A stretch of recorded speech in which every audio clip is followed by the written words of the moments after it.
Hello everyone and welcome to part 5 of my car tier list where I rank the cars that you sent me. So the way this works, if you've not seen this before, the cars in this video, which are mostly Bugattis actually, all but 3 of them are Bugattis.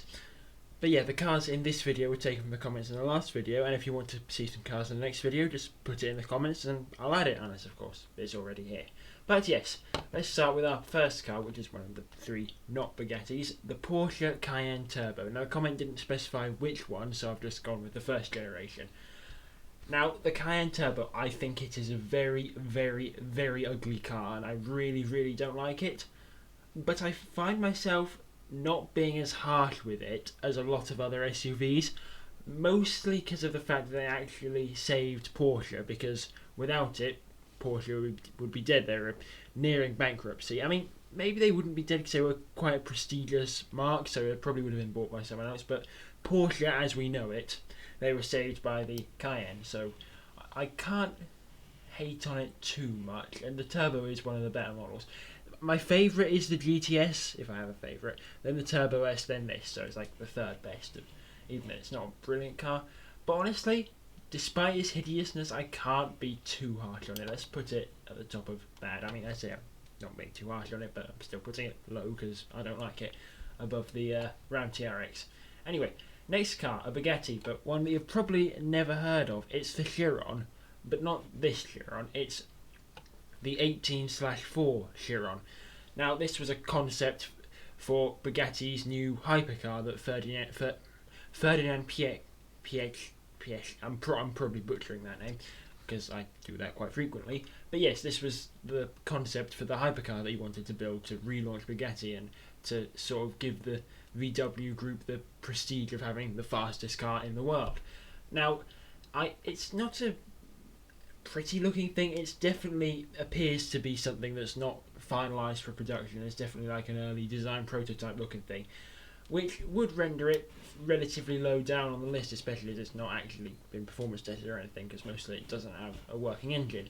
However, the plan for it is really quite interesting, because not most Bugattis, they either have, well, the newest one, the Tourbillon, has a V16, but other Bugattis, they had a W16, which is an incredibly impressive, complicated and expensive engine. But it was originally supposed to have a W18 engine, which is where 18/4 comes from.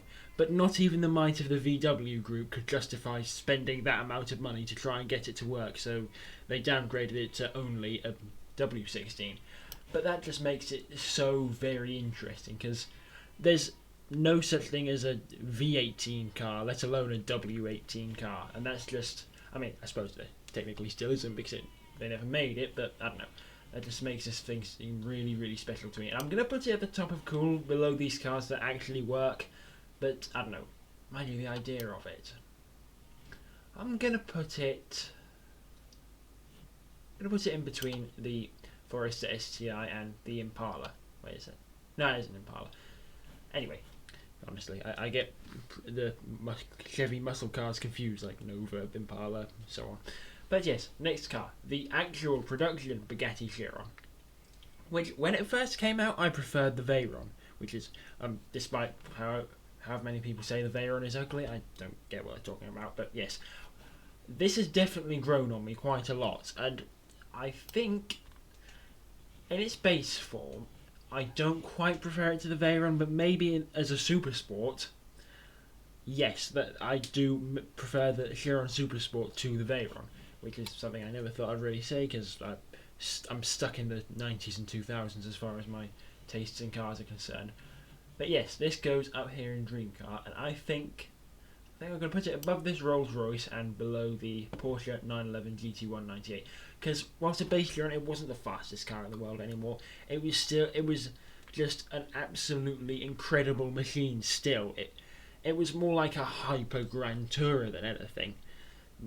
I mean, yes, the Koenigseggs are faster, but I don't know, I prefer the Chiron, and to be honest, I'd rather have a Chiron, because a Chiron's probably more livable, if you could call a 1600 horsepower hypercar livable, or easy to live with, because, I mean, it drink fuel like nothing else. But yes, next car, the Bugatti, right, 110. I actually pronounced it right. That's quite surprising. But yes, this is a modified Chiron that's a tribute to the EB110.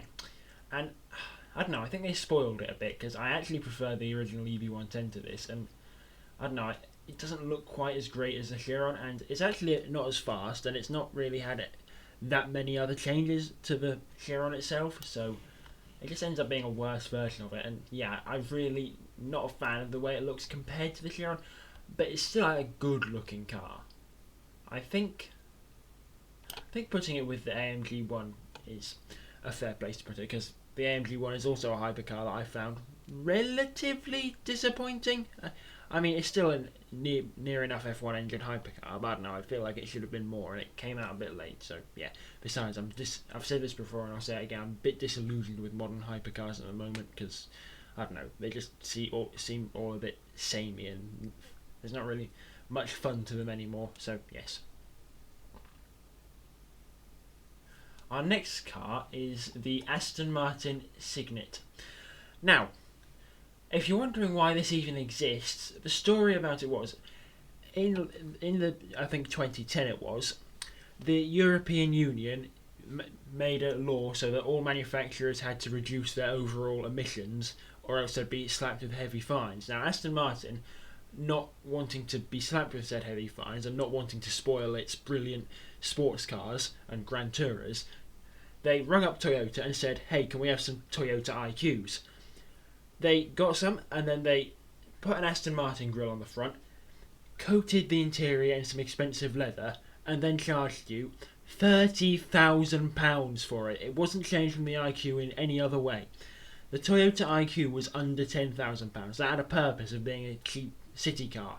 This, it has no purpose, and as well as being ridiculously expensive, for that sort of money you could have bought hot hatchbacks, or even on the used market. Back then, Skylines and Supras and weren't ridiculously expensive, and I mean, you could probably even have bought a very ratty V8 Vantage or Gallardo for that money, which is mind-boggling. It'd probably break on you immediately, but I'd still rather have that than a Signet. And not only that, they managed to make it look even uglier than the IQ, because the IQ is a very ugly car. But this, it's like a chintzy, if that's the right word, Toyota IQ, and that front end really, really doesn't work.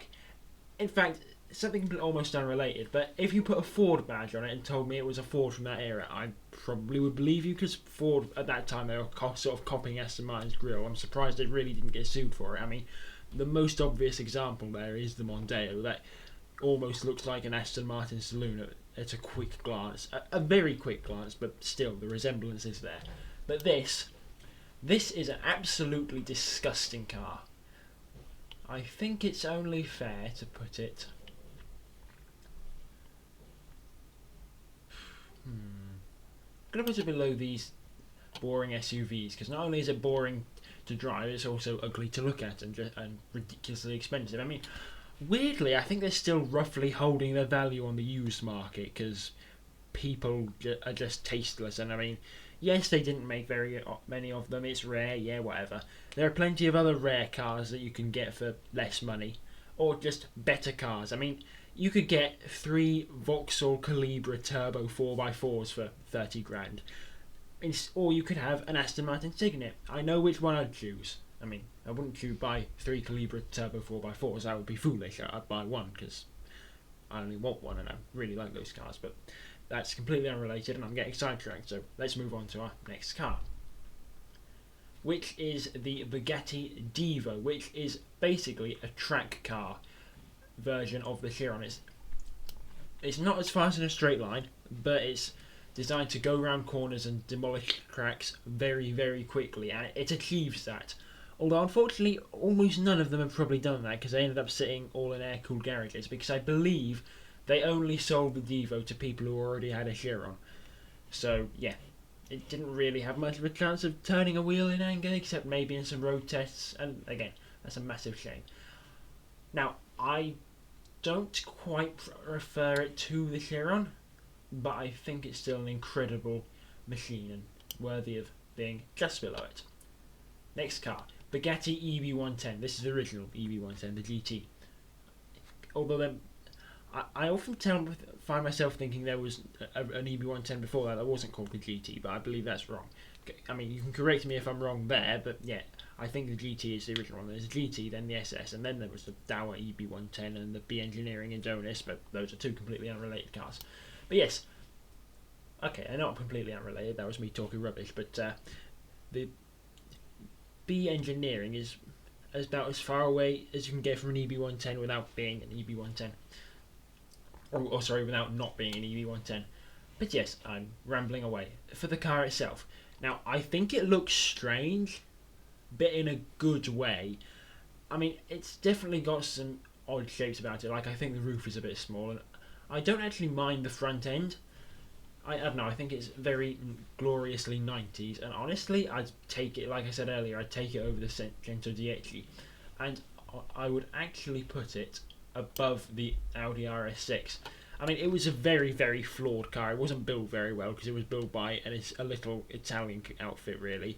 I mean, little in the grand scheme of things. And then the company quickly went under after they built the EB110 Supersport, which I think held the title of fastest car in the world for a bit until either I don't know if I think it took the title from the XJ220 and then the McLaren F1 took the title from it. But yes, this thing, surprisingly underrated car, to be honest. I mean, it might be because the looks are a bit divisive, but hey, I like it. Next car, the Bugatti Mistral, which is a convertible version of the... I don't think it's a convertible version of the LVN, but or La Voce Nuova, which was the most expensive car in the world when it was new. But I don't know, it has a sort of styling about it, and I don't like it that much. I think it's too angular and trying too hard. I mean, this was a last W16 engine Bugatti, and again, that makes me a bit sad. I mean, although it doesn't, because a new V16 engine they're putting in this Cento Dieci, Tourbillon is an incredible engine as well, and I don't know, I'm really not a fan of this in terms of the way it looks. It's still an incredible car, but it's just not as incredible as the rest of its family. I think I could put it above this Lotus and below the Vantage. That might be a bit odd for some people, but yeah, that's where it's going. Next car, the Bugatti Veyron Grand Sport. Now this is my second favourite. I can't decide whether I prefer the Super Sport or the Grand Sport. I mean, my favourite is the Grand Sport Vitesse, but that's not here. But I've got to decide because I've got both the Super Sport and the Grand Sport here. Now, yeah, this is the convertible version of the Veyron, which held the title of world's fastest convertible until the Veyron Vitesse came out. There was no SSC Ultimate Aero to dethrone this as world's fastest convertible, because there was no SSC Ultimate Aero convertible. I think they were toying with that idea, but I think the money dried up before they went about doing it. But yes, it's the Veyron. It needs no introduction. It was the fastest, most complicated, most impressive car in the world when it came out, and it's still phenomenally impressive today. But maybe a little bit underrated, actually. I mean, their value is like about £970,000, whereas various other hypercars have gone up and up and up. But yeah, this thing is weirdly quite underrated in this day and age. And I don't know. I hope to change that, but I also don't, because I mean, okay, I'm not going to be ridiculous. I can't keep the prices down. I'm never going to afford a Veyron, but hey, I don't know. I just think it deserves a bit more respect in this day and age, because it was an incredible car and still is, and I think putting it in between the Devo and the Chiron is a fair place to put it.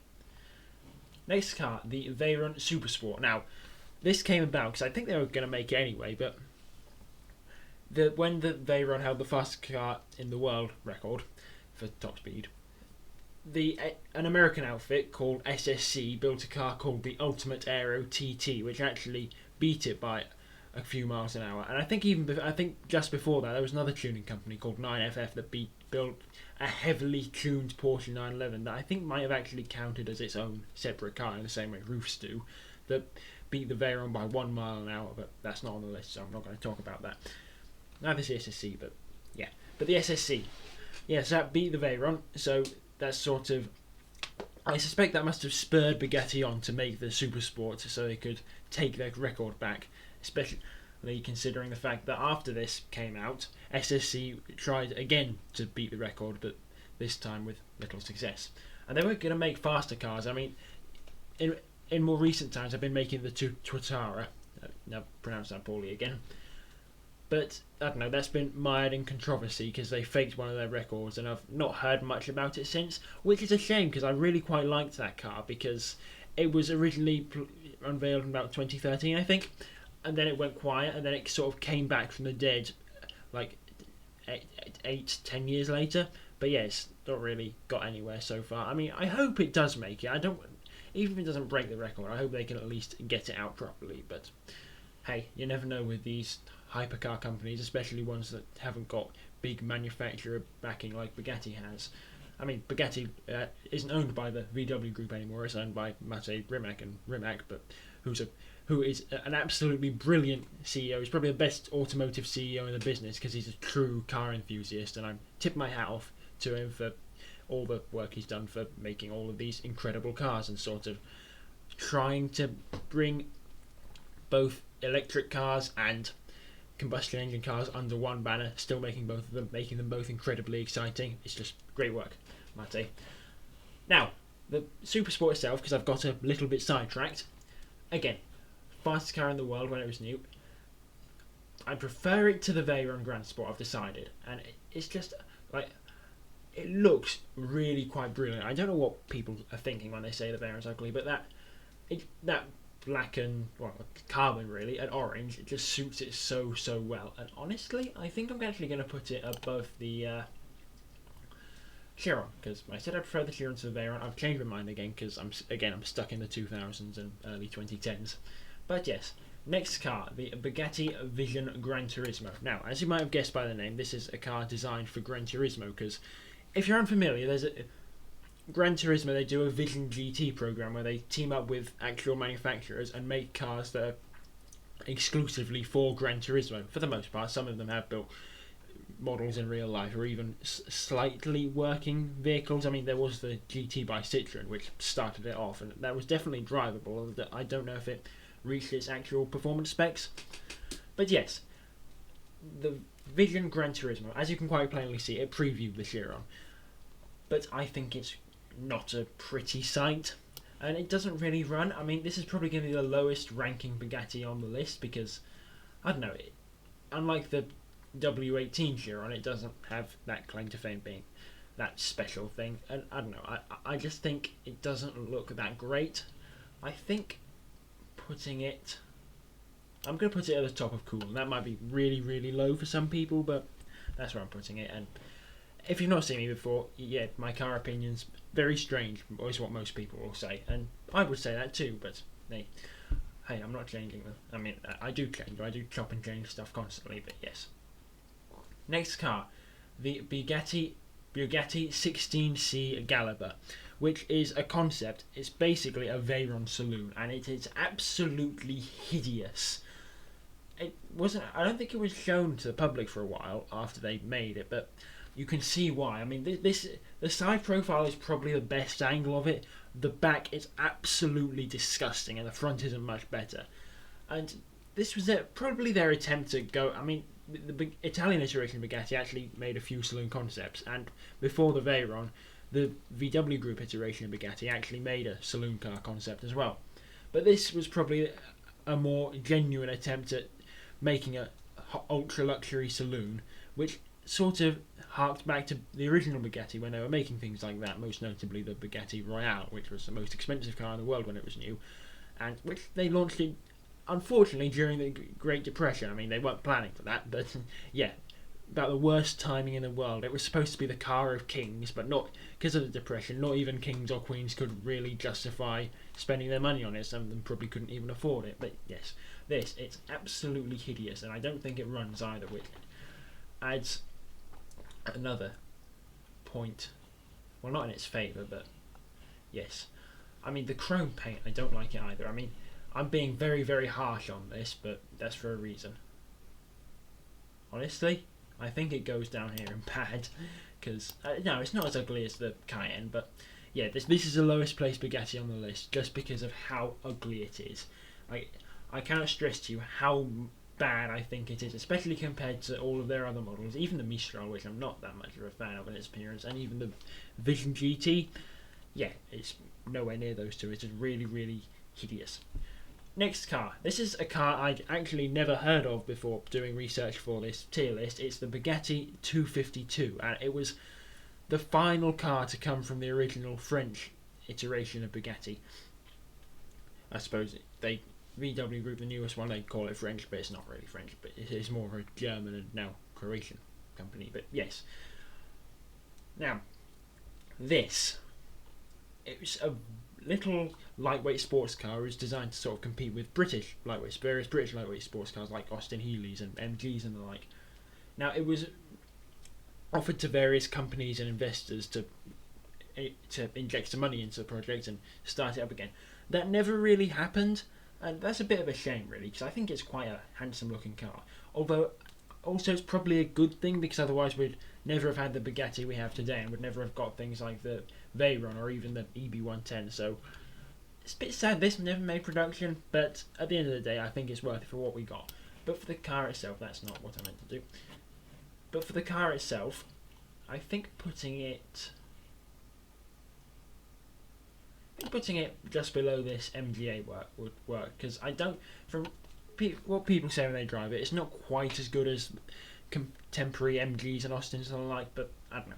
I think it's a really, really good looking car. It's just got that perfect classic 50s sports car styling down to a point. It's brilliant. Anyway, next car, the Mercedes-Benz 300 SL Gullwing, which is just an icon of the automotive world. It was the fastest car in the world when it was new, topping out at over 140 miles an hour. And some people even call it the first supercar, which, I don't know, I disagree with. I think the Lamborghini Miura is the first true supercar. It's more of like a Grand Tour or a luxury GT or luxury sports car or something like that. And I think it's a really, really good looking car. Like, ignoring the Gullwing doors for a minute, it's just really pretty car. Those lines are absolutely perfect. I mean, I think on some colours the wheels don't look brilliant, but that's not the end of the world, especially if you keep it in this silver.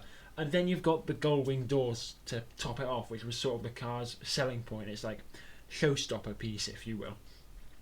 And it works really, really well. So much so that they brought them back for the SLS AMG. Like, what was it? It'd be, cause this was like 50. No, it was 40. No, it's like 48, wasn't it?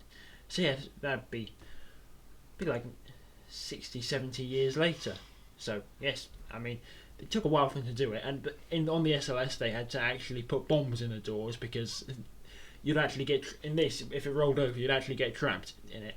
But in the SLS, it actually blows off the doors, so you can kick them open and crawl your way out. So yes, they made the SLS safer by putting bombs in the doors, which doesn't make any sense, but I suppose that's also how airbags work, and they save plenty of people. This thing, though, I think I'm going to put it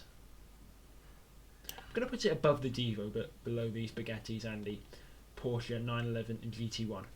Now, our final car is the Bugatti Bolide, which isn't out yet, but it's Bugatti's plan of making the fastest thing on four wheels. I mean, I know there's like going to be something ridiculous that's on four wheels that's faster, but you know what I mean. It's like the fastest car in the world that's not a jet engine car, and even then it destroyed that around the track. So, but yes, it's irrelevant. I digress. Now, will it be faster than a Formula 1 car or the Porsche 919 Evo? I don't know. Only time will tell.